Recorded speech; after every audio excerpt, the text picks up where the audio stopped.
Over the years, KWC has gotten quite good at making affordable, hard-kicking CO2 pistols.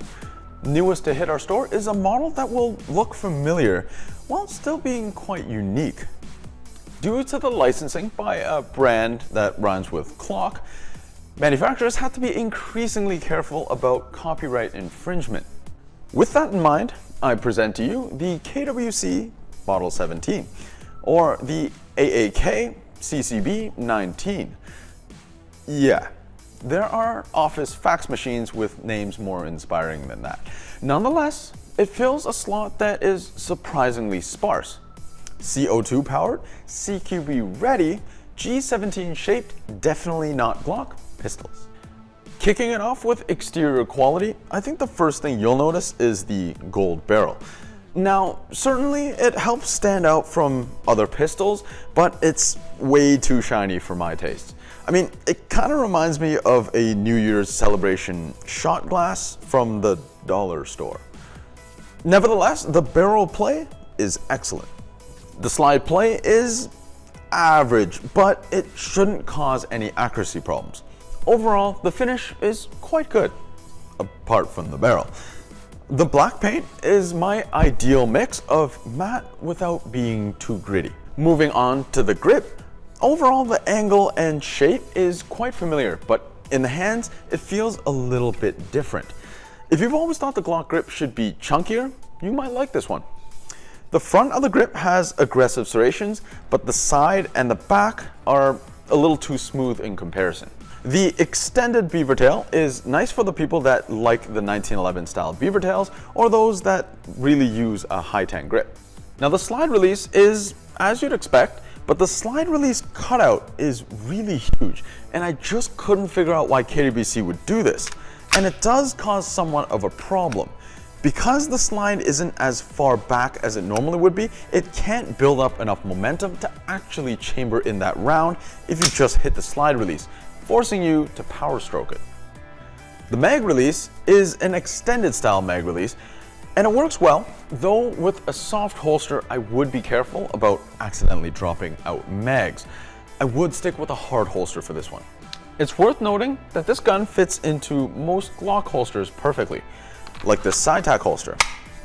Now it fits all of ours, but do try to bring yours in if you want to make sure. Iron sights are U-style iron sights with nice bright white paint. Nothing new, but still one of my favorite style of iron sights.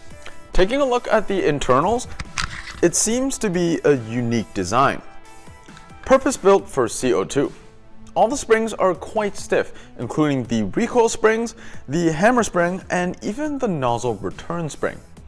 We shot more than 15 mags through this gun and we haven't had any issues thus far. Hop-up system is unique as well, but rest assured you don't need a screwdriver. A good old thumb is all you need. The internals were lubed up from the factory, but as with any CO2 gun, I would re-oil and re-grease at least once every dozen mags. Magazine is a unique design and unfortunately cannot be swapped out with other green gas mags. It holds 17 rounds plus one in the chamber. Interestingly, the gas release hole right at the top is quite small, making this gun under 380 CQB ready right out of the box. Let's take a look at that trigger pull. Immediately, I noticed the uptake is rather stiff and is about 3 millimeters in travel.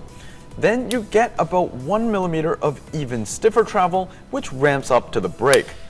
Brake is clean and is at the end of travel, so no over travel. Reset is exactly where the pull ramps up in stiffness and there's a nice click.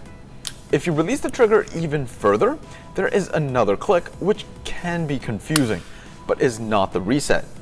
You can pull the trigger as soon as you feel that first click. Chrono results show that this gun shoots quite low for a CO2 pistol, starts at about 360 and levels out to 340. It uses gas quite efficiently and can shoot through 4 17-round magazines on one CO2 cartridge. The blowback is definitely the star feature of this gun. It cycles really crisp and gives a nice and heavy kick every time you pull the trigger. It's also quite loud if you're into that sort of thing. Accuracy, like the trigger, is certainly usable as a sidearm, but competition pistol, this is not. Out of the box, it shot a little up and to the right, and looking through the barrel, I could see some residue that could be the cause. These little targets are a good indicator of precision. Normally, it's difficult, but not impossible to hit all of them in one go, but I kept getting inconsistent shots. Maybe it's just me. Come down and see for yourself. So, who is the AAKCCB19 for? For you CO2 fans out there, there's not a lot of CQB-ready options on the market. For you Glock fans looking for a more winter-friendly sidearm, this pistol likely just drops into your existing Glock holster. If you fit the bill, come by the store and check one out. As always, thanks for watching, subscribe for a healthy dose of Canadian content, and we'll catch you next time.